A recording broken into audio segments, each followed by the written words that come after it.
Hi, my friends. This is HHN Files, and today's story is going to be The Maniacal, Manipulative, Psychotic Sister by Lindsay Flo. I hope you enjoy it.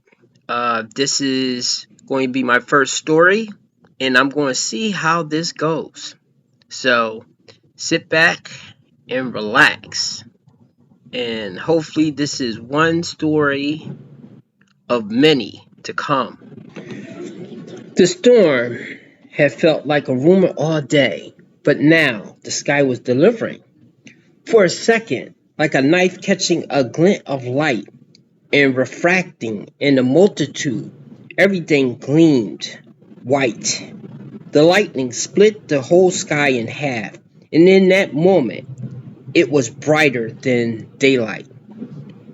The tops of the gravestones seemed to pulse like strobe lights in a nightclub before blackness settled them down again. She was kneeling in front of her sister's grave. She came here often, after all. That's what a mourning sister did. But she felt better coming at night, shrouded in darkness.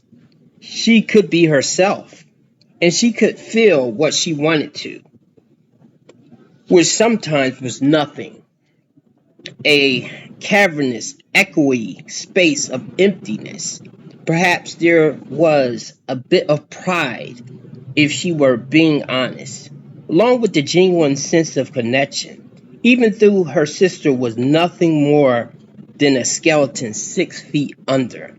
Funny how it took death to rekindle a connection that hadn't existed since the womb. Either way, the emotions weren't appropriate for daytime mourning. The lightning seemed suitable for tonight. It was the anniversary of her sister's death, and it lit something up inside of her too. A dark part of her that she didn't always feel comfortable touching. In the dynamic moment when everything became bright, she leaned forward and put her lips on the cold stone. She was certain that whatever plane of existence her sister lived on in, her head was exploding at this artificial expression of tenderness. It wasn't totally artificial. It really wasn't. It was just that in life, they were polar opposites. Good and bad. Angel and devil. Black and white. They were identical, but no one would ever mistake one for the other. And yet, the thought that had hung out in her mind for the past year say otherwise. They were not so different. Their mother, Paige, would have told you there was something wrong with Madeline right from the start.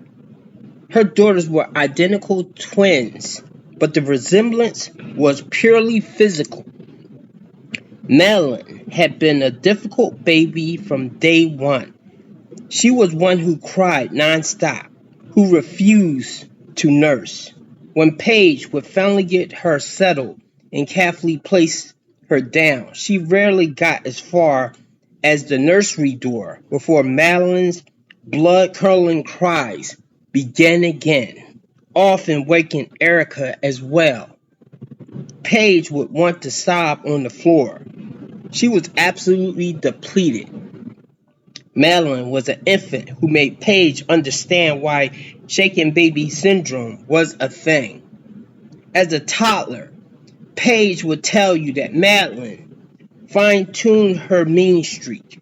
Paige could not take her eyes off of her for even a second, for fear she would push Erica down the stairs, or pinch her so hard a purple welt would instantly appear.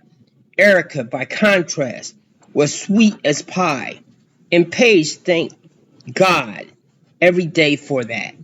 She didn't think she could have handled two demon babies, which is how she thought of Madeline. At night, she begged God to forgive her. What kind of mother hated her child?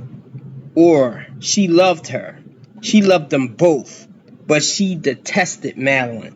She wished for her mother or sister to offer to take Madeline for a weekend, even a day, but that never happened. Erica, though, she was quiet, ate, and slept well, and was a child who lit up with a smile when you spoke to her, unlike her sister, who was more liable to kick you in the shin.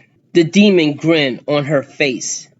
Erica grew into a little girl teachers raved about, one who followed the rules and was polite. Paige knew you were not supposed to have favorites, but she didn't see how that was possible. When she asked God to forgive her, she also prayed that Madeline would undergo her wickedness. That never happened either. Erica would have told you that being a good child was a heavier burden than it appeared. Aside from never wanting to cause a fuss, and even good little girls became frustrated or angry sometimes, there was also Madeline's temper to consider. Erica learned at a young age to watch her back. Madeline had a fondness for pushing her down the stairs or sticking her foot out to trip her. Erica spent a lifetime sleeping with one eye open. Years of watching her back, of being ready to defend herself against her sister's attacks were exhausting. Sometimes she wanted to be the one who screamed out a tirade, who wiped the contents off the table as she ran by in indignant rage. But she didn't think her mother could have handled that. There was a weariness in Paige's eye, so solid, you knew it bled right down into her soul. As they grew up, Madeline's attacks against her twin became more devious in nature. Bored, it seemed, a physical assault. Madeline would do things that seemed more benign, but these acts of scheming cut Erica deeper than any bruise or twisted finger could. Ripping up a book report with a big red 100% at the top, dumping black dye on her cheerleading uniform. Erica learned quickly that it was easier to keep her head down and probably tell their mother that she had aced the math test. It was easier just to not run for a student council president, to give up cheerleading. Erica locked her bedroom door at night. The truth was, Madeline terrified her. And Madeline would have told you her parents played favorites from the start. So why not star in the role she was cast? She would have entertained you with memories of being 4 and staring at her perfect, pristine sister, while hatred she could not stop bubbled inside of her. Erica's hair looked like ringlets on a child model, and Madeline was a wild frizz that would never be tamed, just like her, she supposed. She would tell you a story about grabbing a hunk of Erica's shiny blonde curls and hacking them off with contraband sewing scissors before she even knew what had happened. She would tell you 100 stories like this, but the truth was, it got old. Erica never reacted to physical attacks, just hid her quiet, pathetic face in her hands. Madeline had to become more creative. She would tell you about how she slept with Erica's high school boyfriend and made a video of it. That was fun. How she posted it online and watched it go viral in a matter of hours.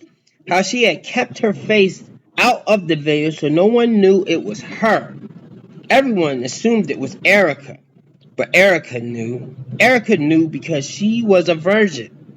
Madeline knew this secret of hers because she had read Erica's pathetic little diary, the one with a pink patent leather cover and a lock that looked like it belonged to a 12-year-old. Madeline would tell you that the best part was that Erica's boyfriend had no clue he was hooking up with the wrong twin.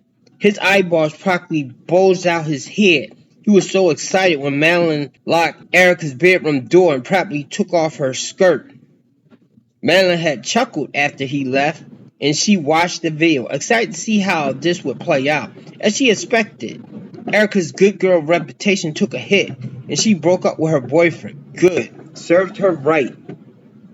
Madeline would tell you about how her hatred for Erica ran so deep she was unsure who she was without it. Their father, Andy, would tell you anything because he had split years ago.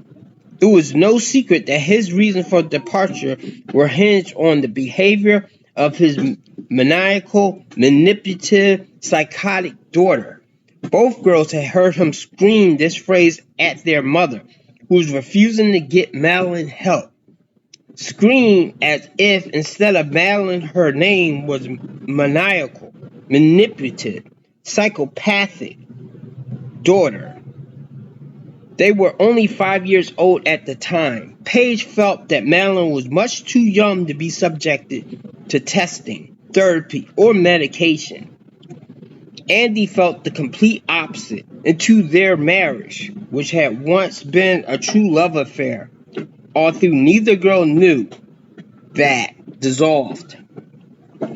Lighting spiced through the night again, and she traced the lettering on her sister's grave.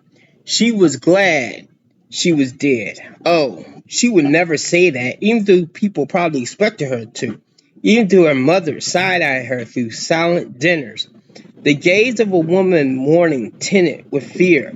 She was pretty sure her mother knew that the accident hadn't been an accident. Paige would never say anything, though. Their mother had been through hell and back, losing her husband, a lifetime of a maniacal, manipulative, psychotic daughter, losing a child, which no matter what the circumstances was devastating. Paige was withered up, spent. Her movements were ghost-like, as if she had died alongside her daughter. It hadn't been murder or anything like that. There was nothing premeditated in that sense. It really was an accident, but it felt as if the universe had offered up an opportunity.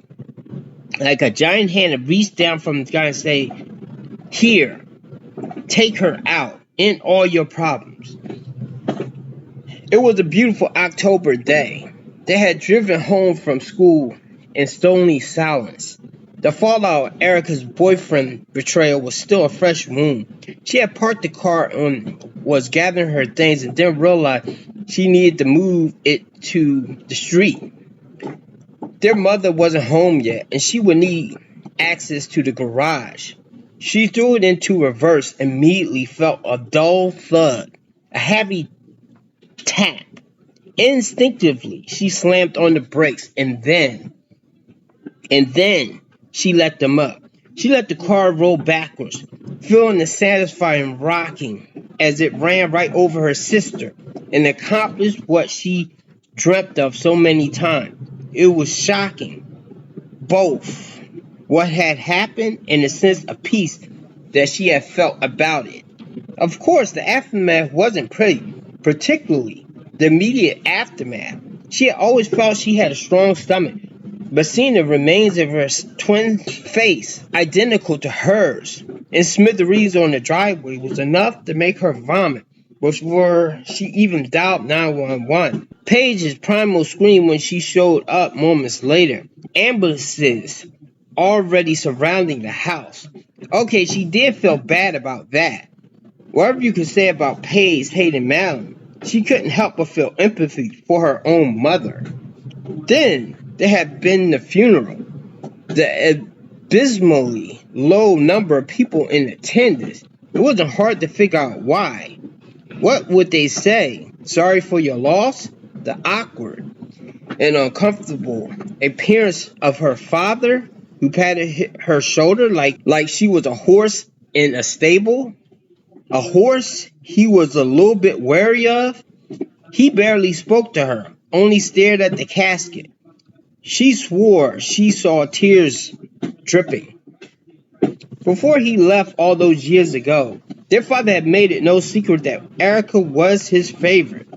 Paige at that time was still trying to perpetuate the notion that she loved her daughters equally. But Andy had little patience for that. Erica was the one he played with. the one he took along for Sunday errands, the one whose ears he pulled quarters from in an embarrassing dad joke way. Still, it was bizarre to see him standing over the casket crying. It wasn't even open.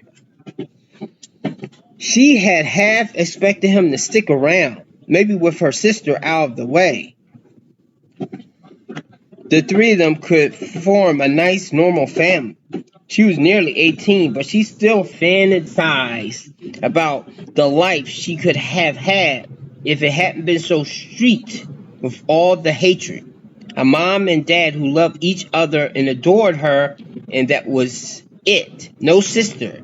She could picture her whole future. Christmas dinners with the three of them together. Her wedding day, with both parents walking her down the aisle together. A happy life. But that was not to be. Andy split faster than he had the first time. Hadn't even come to the interment at the cemetery. Rain was beginning to fall now, and she thought it was time to go home. She really didn't want to, because the biggest secret that she kept was that she felt closer to her sister in the year that had passed since she run her over than she had her whole life. She felt a sense of aliveness, connection whenever she visited the grave. Sometimes she was almost a bit regretful. Maybe that connection meant that some way, somehow, they could have overcome their differences. Maybe her sister had just been playing the role she was cast in after all. Or maybe it meant they were so different after all. As the rain began to fall harder, Erica traced her fingers through Madeline's name. It was a ritual she did each time she said goodbye. She traced the name. She whispered it into the darkness, and she leaned over and kissed the chilled, wet stone once more before standing up. It was funny. If it had been the other way around, if Madeline had crushed Erica with her car, everyone would have assumed it was on purpose. But Erica? No one would ever suspect. She had a moment to think. A moment when she could have stopped the trajectory of what was about to happen. And if they did suspect that moment existed, they would never guess that Erica would have taken her foot off the brake purposely, intently. Not Erica, who volunteered at the homeless shelter and dutifully rinsed her toothpaste down the sink and never had a bad word to say about anyone, even her maniacal, manipulative, psychotic sister. No one would ever know. And there was a sense of peace now. At least she didn't have to watch her back all the time, always wondering what Madeline was up to. The space gave Erica time to think about things. The amount of energy that had spent managing, deflecting, and watching out for Madeline's hatred was mind-boggling. Without her there was a lot of space. Maybe that's why she liked the way she felt when she visited the cemetery. It was familiar. Erica leaned over and kissed the gravestone one last time. She felt that jolt of electricity coursing through her. That piece of evil that seemed to come from Madeline. She had always understood Madeline's hatred because she felt the same way. She had just never done anything about it. At least until the day of the accident. No, they were not so different, were they? As Erica turned to leave, another bolt of lightning bent the sky white and purple just at that moment. She swore she saw a hand reach out of the ground, grab her ankle, and yank her. When the darkness enveloped her again, she saw she had only tripped over her own 2 feet. There was nothing near. No hand sticking out of the ground, no ruptured earth. Still, Erica was shaken. She scurried out of the cemetery, her heart pounding in a way it hadn't in a whole year. The entire time she continued to look over her shoulder, expecting to see Madeline. She swore she heard her chortling behind her, but as she reached her car, she realized it was only the thunder. She thought about the day recently when she tripped heading down the front steps of the house, how she swore she felt a hand shove her from behind. There was no one there, though, and she had chalked it up to needing her morning coffee more than she realized. Now, though, Erica wondered, wouldn't that be just like the maniacal, manipulative, psychotic Madeline to be able to cause trouble from beyond the grave? She quickly shook her head, as if to clear that thought away. This was just PTSD from years of abuse, leftover trauma from what she's done. It was not Madeline. As she threw her car in reverse to turn around and hightail out of the cemetery, she remembered that the day in all of its vividness that she knew she'd done the right thing. There was only so much Madeline could do anymore, being dead and all. Erica was glad she was dead. She was glad she was the one who made it happen. Madeline wasn't the only one who was maniacal, manipulative, psychotic. No, they were not so different after all.